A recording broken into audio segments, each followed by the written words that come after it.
আরে ফাঁসি দেবে।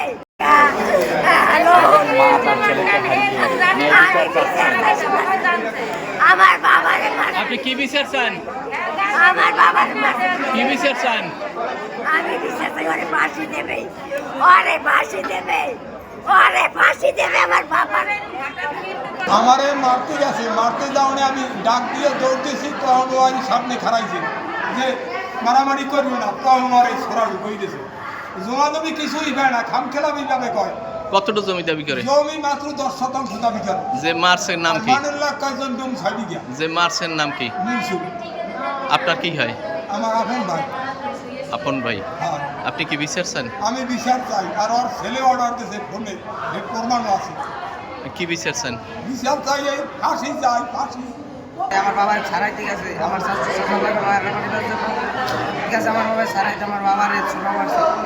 আবার পরে আবার অল্পলায় কালকে রাত্রে বলছে যে ছোড়া মারছে কেটা? মারছে মূল শুনছি 24 শতাংশ জমি নিয়ে একটা ক্লেম করছে, তাকে স্থানীয়ভাবে আট করা।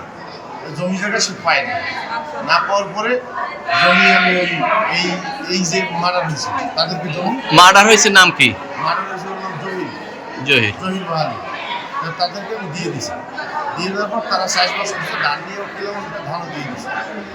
আজকের আমি সালিশ দিয়ে আমার ঘুরি গেছে যে জহির বাহালিকে চাকু বস মারার পরে আমি স্পেশালি বলে ফোন দিয়েছি, স্যার ওখানে পুলিশ করান, ফোর্স করান, ওই জহির বাহালি সে তার নাকি ছুরি মারছে।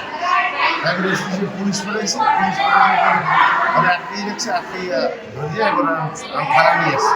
তো আজকে মোটামুটি 12টা সাড়ে 12টার দিকে আমাদের হাসপাতালে ফিজিক্যাল অ্যাসেম্বলির একজন পেশেন্ট আসছেন, জহিরুল শিকদার। উনি লেফট হাইপোকন্ট্রিক রিজিয়নে আঘাতপ্রাপ্ত হয়েছেন, মোটামুটি বলা যায় স্টার ইঞ্জুরি। আসার পরে ওনার জীবনের কোনো লক্ষণ ছিল না, আমরা ওনাকে বোর্ডে হিসেবে পেয়েছি।